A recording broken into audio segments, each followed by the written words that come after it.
আমাদের প্রত্যেকটা নিম্ন মধ্যবিত্ত পরিবারে আছেই শুধু একটা ব্যস্ততম কর্মজীবন, যেখানে আমরা চাইলেও পরিবারের সঙ্গে সুখের একটা সময় কাটাতে পারি না। আমার জীবনের একটা বিশেষ দিন, তোমাদের দাদাভাই চেয়েছিল আজকে আমার সঙ্গে সময় কাটাবে, কিন্তু ওই যে আমি বললাম ব্যস্ততম কর্মজীবন, মন চাইলেও কিন্তু সময় কাটানো যায় না পরিবারের সঙ্গে। সবাইকে জানাই নমস্কার বন্ধুরা, আশা করছি আপনারা সবাই ভালো আছেন, আমরাও সবাই ভালো আছি আপনাদের আশীর্বাদ। আমি আমার ছোট্ট পরিবারে তোমাদের সবাইকে জানাই অনেক অনেক স্বাগত। আমি আজকে আমার একাকিত্বর মাস থেকে ব্লগটা শুরু করছি, আশা করছি আপনারা পুরো ভিডিওটা দেখবেন আর আপনাদের অনেক ভালো লাগবে।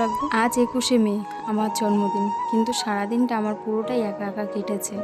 দিনটা খুব একটা ভালো যায়নি, কারণ একা একা কিন্তু বিশেষ দিনে ভালো লাগে না। সারাদিনটা এতটাই একাকিত্ব কেটেছে, আমার শুধু আমার পরিবার আর তোমাদের দাদা ভাইয়ের কথা মনে পড়ছিল, যে যদি একটু সবার সঙ্গে সময় কাটাতে পারতাম। একটা সময় ছিল যখন আমি মন খারাপ করে চুপচাপ ঘরে বসে থাকতে পারতাম, কিন্তু তখন তো আমি একা ছিলাম। এখন তো আর আমি একা নেই, তাই আমার ঘরে চুপচাপ করে বসে থাকলেও হবে না। তাই দেখো, ঘুম থেকে উঠে সকাল সকাল সমস্ত বাসি কাজ বাজ সেরে আমি চলে এসেছি রান্না করতে। রান্না বলতে বিশেষ কিছুই না, একটুখানি চিকেন করবো আর ভাত। আজকে আমার কোনো কাজেই মন বসছে না, না তো রান্না করতে ইচ্ছা করছে, না তো ঘর গুছাতে ইচ্ছা করছে, তবু নিজের সংসার কাজ তো গুছাতেই হবে। তাই দেখো, সবকিছু আস্তে ধীরে সুস্থে করে আমি কাজগুলো গুছিয়ে নিচ্ছি।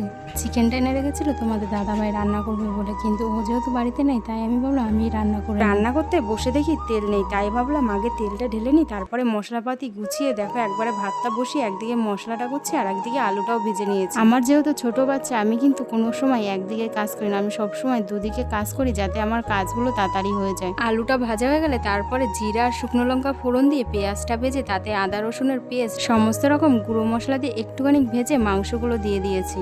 আর আমরা কিন্তু ঝাল প্রচণ্ড পরিমাণে কম খাই, যেহেতু তোমাদের ডোডো বাবার তরকারি আর আমাদের তরকারি একসঙ্গেই রান্না করি, তাই ঝালটা কম দেওয়া হয়। মশলাটা একটুখানি কষানো হয়ে গেলে তাতে চিকেন আর টমেটো দিয়ে দেবো।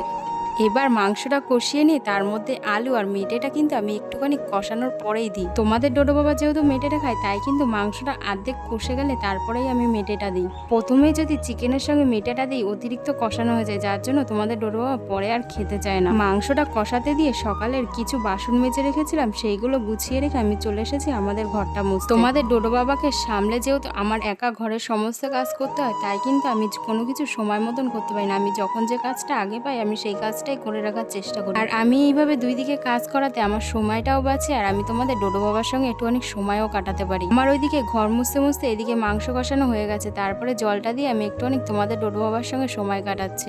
যেহেতু আমার মনটা ভালো ছিল না, তাই কিন্তু আমার কাজে খুব একটা মন বসছিল না, তাই আমি একটুখানি কাজের ফাঁকে ফাঁকে ওর সঙ্গে সময় কাটাচ্ছি, যাতে আমার মনটাও ভালো হয় আর ওর মনটাও ভালো থাকে। তোমাদের ডোডো বাবা না মিশতেও খুব ভালোবাসে আর খেলতেও ভালোবাসে, কিন্তু ওকে মেশার মতন কেউই নেই। নিজের মানুষ অনেক থাকতে পারে, কিন্তু ওর সঙ্গে কেউই ঠিকভাবে সেরকম মেশে না। দেখো, সব বাচ্চা কিন্তু সমান হয় না, ওকে কেউ কিন্তু জোর জবরদস্তি করলে ও তাদের সঙ্গে একটুও মিশতে চায় না। আর ওর বেশিরভাগ কাছের মানুষ ওকে দিয়ে জোর জবরদস্তি সব কিছু করাতে চায়, যার জন্য ও মিশতেও চায় না।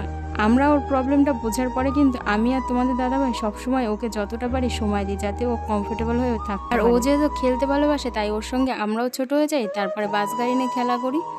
এইভাবেই কিন্তু আমরা কাজের ফাঁকে ফাঁকে ওর সঙ্গে সময় কাটানোর সারাদিন চেষ্টা করি। আর আমাদের সারাদিনটা কিন্তু আমার এই ভাসুরের ঘরেই কাটে। কেন বলো তো, এই ঘরটা আমাদের বাড়ির সব থেকে ঠান্ডা জায়গা। আর কাজ করার সময় আমি বেশিরভাগ আমার ভাসুরের ঘরে রেখেই তারপরে কাজ করি, যেহেতু আমাদের রান্নাঘরটা এই ঘরটার কাছে, তাই কিন্তু ওকে এই ঘরটাই রাখতে হয়। এইখানে ওর সঙ্গে খেলা করতে করতে আমি বলছিলাম কি, বাবা আমি বারান্দাটা মুছে আসি, তারপরে তোমার সঙ্গে আবার খেলা করব, কিন্তু ও আমাকে কিছুতেই যেতে দেয়নি। আর সত্যি বলতে আমি কিন্তু প্রত্যেকদিন বড় বারান্দাটা মুছতে পারি না। সারাদিন যেহেতু আমার মনটা খুবই খারাপ ছিল, আমি কাজ তো অবশ্যই গুছিয়েছি, কিন্তু ভিডিও করতে না আমার খুব একটা ইচ্ছা করেনি। তারপরে তোমাদের দাদাভাই কাজের থেকে তাড়াতাড়ি এসে বলে চলো ঘুরতে যাবো, তাই দেখো আমি রেডি হয়ে ছাদে চলে এসেছি জামা কাপড়গুলো তুলবো বলে। সত্যি বলতে বন্ধুরা, কি যেন আমার কোনো গিফটের প্রয়োজন হয় না, কিন্তু শুধু কাছের মানুষগুলো আমার পাশে সবসময় থাকলেই হবে। সারাদিন মন খারাপের পরে যখন একটুখানি ঘুরতে বেরিয়েছেন, আমার সত্যি বলবো বন্ধুরা এতটা ভালো লাগছিল। যারা এই জিনিসগুলো ফেস করো তারা অবশ্যই বুঝতে পারবে।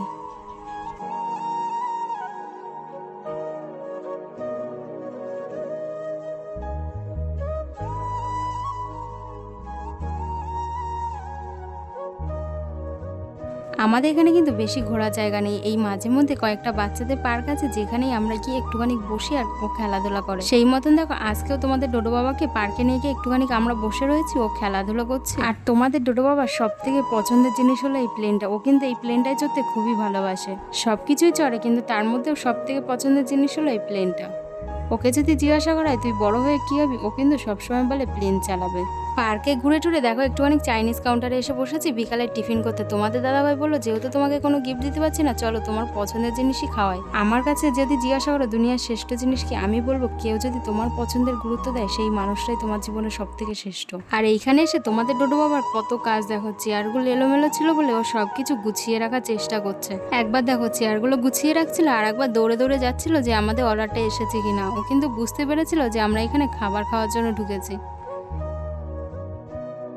আর আমাদের আজকের অর্ডার ছিল চিকেন স্টিম মোমো আর চিকেন পকোড়া। আমার কাছে কিন্তু দুটোই খেতে খুবই ভালো লেগেছে। আমি তো আমার মতন বসে বসে মোমো খাচ্ছিলামই, কিন্তু তোমাদের দাদাভাই আগে ছেলেকে খাওয়াইছে তারপরে নিজে খেয়েছে। আর ওকে আমি জিজ্ঞাসা করছিলাম খেতে কেমন হয়েছে, ও তো বলে খুবই সুন্দর হয়েছে নাকি খেতে।